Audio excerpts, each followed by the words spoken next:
Well, I'm going to give a little bit of the technical details here. The reason DCCs were reduced for parks was that we increased them for sewer, water and drainage, because those costs and those needs were much greater in the district than parks. We had more open parkland than most other jurisdictions in the Lower Mainland. We might be short of neighbourhood parks, and in this case we will certainly look at neighbourhood parks in any development at Delbrook. I, as a Director of Finance in a previous life, I helped to write the Development Cost Charge Best Practices Manual for the province, also the Development Financing Act. And parkland DCCs are raised primarily to acquire parkland, but not to develop them. They do provide some limited development, such as washrooms and trails. So they're not the main or best instrument for raising money for neighbourhood parks. We can also demand a 5% contribution from land on all new development and a community amenity contribution from a developer. So those are some sources of how we can acquire other finances to develop neighbourhood parks. Councillor Roger Basson. Thank you. So, Robin very accurately covered off the DCCs and the changes, and one other comment I'd make too is that we have found historically our DCCs for parks to be very restrictive. Northlands would be an example where we generated a bunch of park DCC money, but it was restricted and we couldn't use it anywhere. And so this was an updating of our DCC bylaws so that we had some flexibility in actually meeting the needs of the community. I'd also like to comment on, it was an interesting question because it suggests here that Delbrook Park, and Delbrook Park is a very large park, is not a people park. And I took a little bit of umbrage to that because when I arrived here in 1983, I lived at 777 West Queens, right across from Delbrook Park. And I used to gather there with my friends all the time. And at that point, it had those horrible, awful, huge trees in front of it, and it didn't get any sunlight in the little playground area there. As a matter of fact, my first experience with the film industry in North Vancouver was they filmed a horror movie in that park because it was so gloomy. Delbrook Park's a great park. There's lots of trails, there's lots of activity, there's lots of opportunity, and as a kid, I know that. That was my experience. We can probably make it a little bit better, we can improve it, but I don't think we need to go to the nth degree of saying we just don't have enough parkland. 75% of the district is parkland. Councillor Delbrook again. Well, I'm going to take a bit of a different tact, and I'm just going to, basically the question was, will you commit an enhanced revenue source to fund much needed parks? Well, in terms of the question, I would welcome a community delegation from the association, come to council in 5 minutes and lay out your plan with perhaps a petition. I will also commit, as a member of the Finance and Audit Committee, chaired by my colleague, Councillor Hicks, to bring the issue of enhanced park development revenue, or a source, to that committee for discussion. And I would invite a member of this community association to attend that meeting, to bring the community concerns to the table. Now that's a very important meeting because of everybody there that actually signs the checks are in the room. So that's important. And that's what I commit to do. Thank you. Connie de Boer. Well, I guess I get the last word, don't I? Oh, is there one more? Okay. Oh, there's three people. I'm losing track here. Oh my goodness. As a sports professional, I really think it's important that we remember when we're doing these proposals and working with the province and other municipalities and looking for different ways of funding, that everything that we do for sport and fitness offsets our health care that we pay in Canada. So it's preventative. It's building a healthy built community. So obviously I'm in favor of these kinds of things. How it will be paid for, again, as everyone has said, is up to you, and that's public consultation, public consultation, public consultation. So we, again, design, build, and together we figure out how to pay for it. Thank you. Sorry about that. I thought we were done. Kevin McCall. Well, my vision for the park would be to incorporate something into, and this is just my vision, so what I would suggest that's a foundation for me to look out to the community. As I talked to all the people at Delbrook site there, is to incorporate it into the redevelopment. Development's a bit of a nasty word at times, but within the Delbrook site and how that's going to look and how we can make an enhanced area, which includes green space, parkland, along with the services that people use there every day anyway, so they may want to gather there between events, whether it's the seniors lunch, the harvest lunch, or other things that go on for youth, so you can incorporate it all into there. So that would be my vision, is to keep that grounds there and work towards that. Of course, my vision isn't everybody's, so we need to have, like everybody else has said, public consultation, involvement with the community association, which I know has struggled to get their voice heard over time, but has done a great job to forward that, and actually just take a moment to say, well done to the Delbrook Community Association, come a long way in the last few years. Councillor Lisa Muri. Thank you. Well, I've always been supportive of parks. I was part of a movement to rezone 1,000 acres in Seymour from urban reserve to park. So I've always been very supportive of that. But I think the taxpayers already paid for Delbrook. I don't think that we need to actually fund anything at Delbrook other than a redesign of that area. The development cost charge park acquisition bylaw is to acquire new land and new park. I think, and I concur with Mr. McCauley, that we could just repurpose Delbrook Community Center into an accessible park that's open space, not necessarily a sport field, because you can't always just walk onto a sport field. We need just an open space for neighbors to get together and come together. So I think that's where I would be most supportive.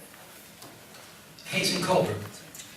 The simple answer is yes, but I'm a financial consultant, a risk manager, and for many years a credit manager. So before I make any commitment as to how anything is going to be financed, I want to see the books after November the 15th.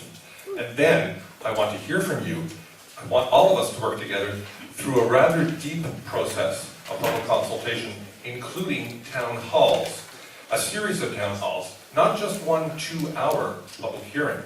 The community charter says there must be a 2-hour public hearing. That's the minimum standard. We've got a highly talented group of people in this room, a highly talented group of people in the Delbrook Community Association, and a highly talented staff in the District of North Vancouver. And I'm sure that working together, we can create a very deep consultative process. Just because the community charter says one public hearing, we don't need to do just one public hearing. Let's all work together to create a deep consultative process. Thank you. Thank you again to all the candidates. At this point, we're opening the floor now to questions. You're invited to direct your question to 2 of the candidates here. You can pick any 2. We'll try and get quick answers so that we can get everybody in here. We've gone just a little into this time here, but we've got about 25 minutes. So let's just, I'll ask for help in spotting hands that may be going up. Again, 1 minute. I'm in. Gotcha. On the district's website, there's a paper, consideration of the City of North Vancouver District official community plan. Under that, it says redevelopment of the Westview Shopping Center and nearby Sacred Gardens could impact neighboring district neighborhoods, including the planning and redevelopment of the Delbrook Rec Center site. Now, the Westview and Sacred Gardens are about a block and a half away from the Delbrook Rec Center. There was a statement made in the paper, North Shore News, that the vast majority of district residents support amalgamation. Councillor Hicks, is there a survey which is not going to be public, or is this an off-the-cuff statement? Courtney, do you have a second candidate you'd like to direct your question to, sir? Yes, the second one was Councillor Bassam. And the question is, with regards to amalgamation, the reason that the amalgamation question didn't appear on the ballot is because it was defeated by 4 council members. And 2 of those are here tonight. Sorry, that's Councillor Bassam and Councillor Hicks. I am totally in favour of amalgamation. I have been working with Councillor Diane Haywood in the city on a framework for putting that together. I think the district as a whole, 99% plus, agree with amalgamation on a general principle basis, which I do. The question we have to arrive at, or the work we have to do, is a survey. So we appointed a committee, a public committee, which came back about 2 or 3 weeks ago with a detailed synopsis and approach to how we go forward with amalgamation. We will go through that process and we will do detailed studies, and hopefully by the time the next election comes around, we'll have time to be able to persuade the city to engage in amalgamation. At the moment, the city are saying no, no. So there would be no benefit for putting a question on, which we already know. Everybody wants amalgamation. I do. The thing is, we need the information, the areas of financial data to be able to convince the city electorate, plus the city council, to engage with us to go forward and try and organise a ballot of both jurisdictions. Because without both jurisdictions wanting to go forward, it won't happen. So thank you for your question, and we absolutely support amalgamation for a number of reasons. I think there's some financial savings to be had on a much more efficient government. I also think, and you've raised the specter that really we should all be concerned about, incongruent planning. You have very large sites inside the city, right next to the district, that possibly could be zoned for high density. It's already it's a multifamily complex in there and a shopping center, and abutting right up against the district. And we haven't done integrated planning. We haven't done integrated planning for transportation. We've got major growth going on inside the city, and we don't have a built-out road network right now to accommodate that. It's a huge, huge problem. One municipality solves that, okay? And I absolutely want to get there. I voted against the question going to the ballot this time because we're not ready, not in the district, but in the city. And I want to see this happen. I don't want it to fail because we rush it. We need to do the work, we need to prove the case, prove the argument, and one comment I'll share with you right now, if you studied the recent spending, 10 years ago, the city spent $100 less per capita than we did. Now, they spend $100 more per capita, okay? The financial argument's disappearing. I think amalgamation will happen if we're patient. So, Next question, please. See a lady here. I don't know who to direct this question to, maybe Councillor Basson. Most of my life I'm from Sydney, Australia, and we have a harbour like Sydney, Australia. We're all talking about cars, we're talking about bridges, we're talking about roads. We have this superb harbour in Sydney, Australia. The commuting by ferries, the government ferries, is superb, totally superb. You can go anywhere for minimal cost. And I just don't think cars and roads and bridges is the answer. I think we should start looking at something more creative. Maybe a harbour. Has that ever been looked at?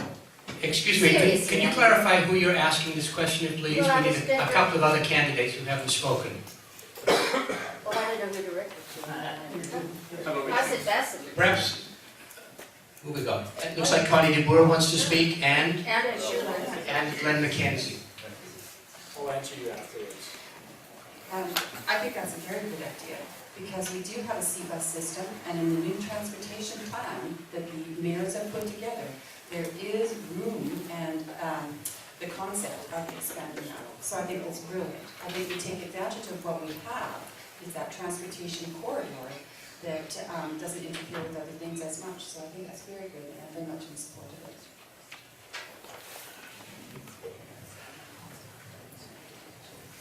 Oh, thank you. My wife and I were just in Istanbul, Turkey, in end of August, and the Bosphorus sea channel is a 12-mile channel, and they cross it probably 100 different ways. And they move people just amazingly efficiently. And so many other cities of the world do it. And we have one crossing and only how many sea buses? I mean, what's going on here? We've got millions of people here. We have growth projected way beyond our imagination. And we've got one crossing with one sea bus or a couple of boats. And isn't it time we get, vote for this referendum, this transit referendum, I think we should all get solidly behind it if we want to solve some of our problems here. And let's see perhaps another C-bus terminal, perhaps down by the Fibs Exchange, under the Second Narrows Bridge, in that area, in that industrial area.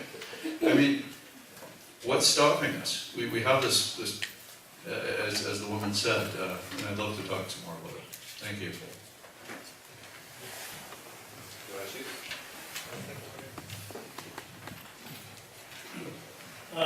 Actually, I have a question for all of you.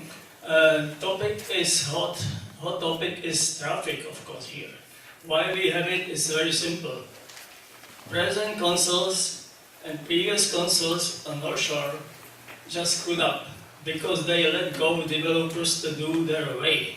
So my question is, would you like to have this city Hong Kong-like looking, or what are you going to do not to have it like that? Thank you. We have Hazel Colbert and Len Lake. Well, I can answer that question by referring to what we did in Lynn Valley a year ago. 2.5 years ago, we were told in Lynn Valley that we should be prepared for 5 or 6 24-story towers and 10,000 new people, I think it was, 5,000 homes and 10,000 new people. And we all came together, all the residents of Lynn Valley, including, by the way, Glenn and I, who did not know each other before that process started. We all came from different backgrounds and we worked together as a community to create a standard of a 5-story limit on development, except for a couple of places where there will be a couple of 12-story towers. That's what we all need to do across the district. Across the district, we have to work as a group. We're all talented people, and we can do the same thing across the district that we did in Lynn Valley a year ago.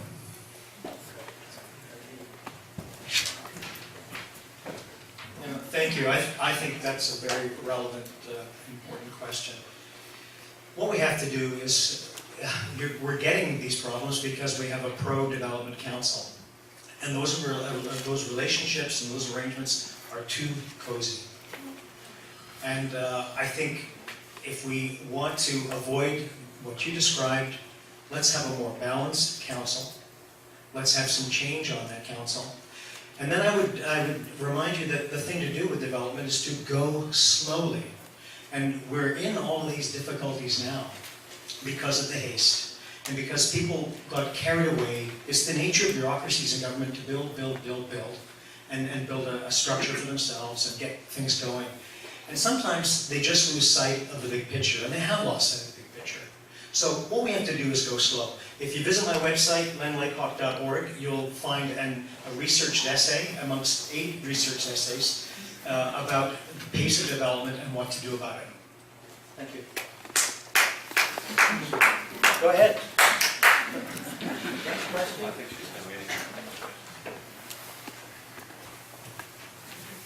My question is for Kevin McCauley and for Lisa Muri. The Kinder Morgan pipeline expansion that's been proposed will increase tanker traffic on the North Shore from present 60 per year to over 400 tankers per year. Each one of these tankers is 245 meters long. That's longer than the Shangri-La Hotel is high. That'll mean 1 to 2 a day going into the Westridge terminal and 1 to 2 a day going out. And if we're talking about increasing to a 3rd sea bus, I'm not quite sure how that's going to work. My question for Kevin and for Lisa is, do you support the expansion of the Kinder Morgan pipeline? Do you have another candidate who would like to ask? Kevin and to Lisa, please. I've vocally opposed Kinder Morgan from the beginning. I encouraged our council to oppose it. They weren't willing to take a position on Kinder Morgan, but we did host an evening where we had members of the Tsleil-Waututh, Reuben George. We had a representative from Kinder Morgan come and debate the issue. We had an open opportunity for residents to come forward and let us know what their concerns were. There were many, actually what was interesting, there was many people in the audience that were connected to the oil industry. There was a gentleman from Deep Cove that worked for British Petroleum. And he was very vocally in opposition to the twinning of Kinder Morgan because we just do not have the capacity to deal with an emergency. We just watched a tanker flail off the west coast of Haida Gwaii for 3 days, and we had to wait for a U.S. tugboat to come up and pull it off of the coast. So we do not have the capacity to deal with this, and even if we did, the risk is far too great to take that risk of allowing bitumen to be transported from Alberta to the North Shore, only to travel across the waters to China, where they're having issues with just breathing. They're telling people not to drive their cars for a week because smog is so bad. So I oppose it.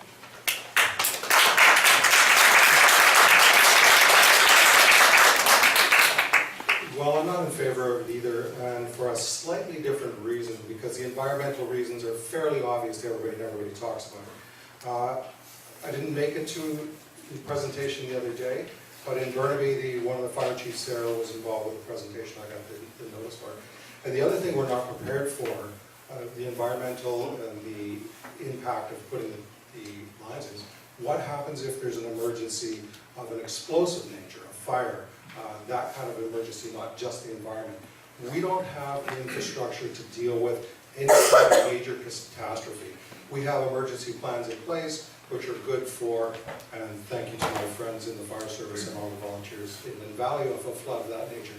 But if you escalate that type of emergency any further, how are we going to deal with that? So what that means for the future of moving oil, I don't have the answer to that. But for what we have now and for the foreseeable future, we don't have the facilities and the infrastructure to deal with it.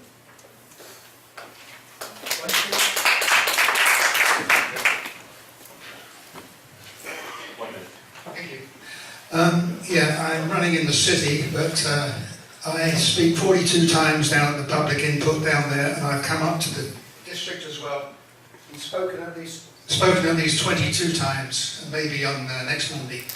So on behalf of those district council that have district council watchers like Corrie Kost and that attending, one notes that only Hazen Colbert has attended and spoken at public input session.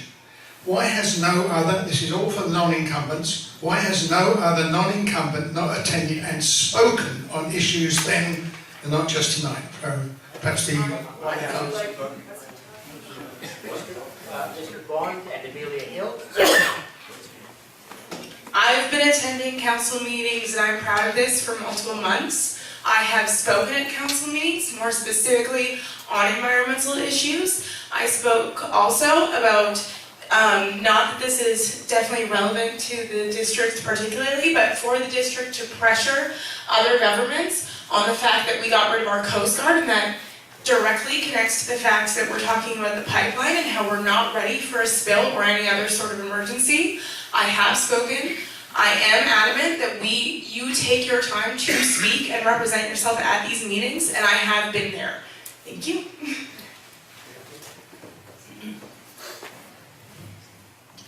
I've been in front of council 3 times as the president of the North Shore Mountain Bike Association to give an update to council on our progress adapting the outdoor trails that. Is that public input or just a delegation? That was a delegation. Public input, just 2 minutes each time. I checked on everybody else's. At public input, I went to the first round of the Lynn Valley public input to give my district hall, yes. You can check the records, you can check the council clips if you want. I'd like Mr. Bond to have an opportunity to answer, please. Yeah, and I was also at that to voice my concerns about Lynn Valley development and how it affects people of my generation and what our opportunities are going to be to participate in the community.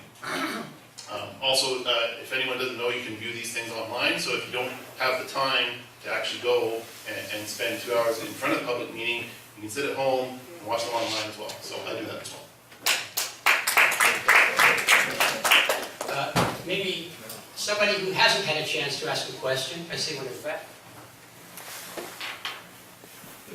I'm noting that Linda Findlay, Wayne Hunter, Jim Hansen, and Councillor Doug Dunn have not had a chance to speak yet during this session. Sorry, I'm not going to have much there. Question directed to Councillor Muri and Councillor Bassam. Please, can we have the question directed to somebody who has not had an opportunity to speak, please?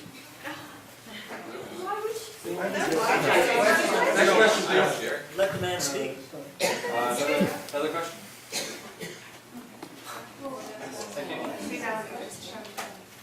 Should we wrap up? Are there any other questions? The lady. No. in- Yeah. Yeah, I'm not gonna, I guess I was gonna direct it to maybe to Mr. Laycock and leave it open for one of the other candidates to speak to it. But I'm gonna throw out what a perception or misperception is that I've seen, and I've been on the North Shore for over 40 years as a community organizer, activist, and founding president of Lower Capilano Community Association. And what I've noticed is that whenever there's a public meeting or an open house or something of that nature that has to do with development and density, that the perception, whether it's a correct perception or a misperception, is that the residents, and I've certainly experienced this myself so I can speak from first person, feel that their presence there is sort of a done deal, it's just a rubber stamp, that the thing has already been cooked, whether it was cooked in district council staff, or whether it was done in a closed meeting. The perception, misperception is that, you know, it's already been a done deal and we are just there as incidental persons because that, and the question is, how do you address that, and do you think there's any validity in that perception, and what do you do about that? Interesting. I'd like to, someone who hasn't spoken, I thought Councillor Doug Mackay-Dunn, an incumbent, and Linda Finley. Later. Well, thank you very much for your question. You and I know each other from many picture shows ago. I guess you're going to have to look at the record. For example, like Lisa, I voted against Larco just the other day because of public input. And like Lisa, I voted against the Grouse Inn because of the public input. And like Lisa, I voted against the Sealand Towers increase to 32 stories because of public input. Public input for me is very, very important. And just because I get things done, there's no done deal. Thank you.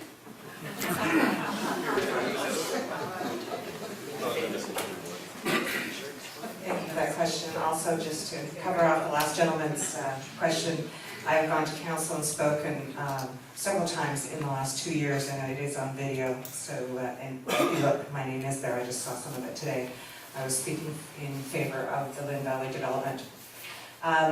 I can see what you're saying. I've been to those things. They're really, really nerve-wracking. As much as this is, by the way, this is very nerve-wracking. But when you go into those meetings and you have something to say, you're very nervous. That's why I always have everything written down.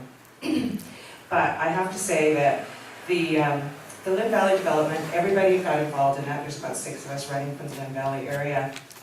And it was great. I mean, the way the community came together and we worked things out. But I don't think anything was a done deal in that one. And it ended up being unanimously passed by all the councillors. Thank you very much. But we weren't sure that that was going to happen. And there are people like Mr. Mackay-Dunn who do take copious notes. And, you know, he did take his time. He extended, he had to go on vacation, so we had to wait till he came back. But I'm glad he did. And because I think it helped him make his decision. So anyway, you shouldn't feel like that. Come to the council meetings. It is really important. It's really important you sit down and talk. They're very friendly. They actually are really nice to you. So it is really important. So thank you. Now, I think we have time probably for one last question here, and the 2 candidates who have not had a chance to speak yet are Jim Hansen and Wayne Hunter. If someone would kindly direct their question this way. Thank you. I have another question about Kinder Morgan, the pipeline expansion and the number of tankers in the harbor, mainly because this is the biggest capital project that's ever happened in the history of the province. The estimate of the potential cost of cleaning up a major oil spill could be as high as $9.6 billion. The Kalamazoo spill happened in 2010, and it's already over $1 billion of cleanup. We know that there's no liability from the ships, that they are not accountable for the spill. How would the municipality deal with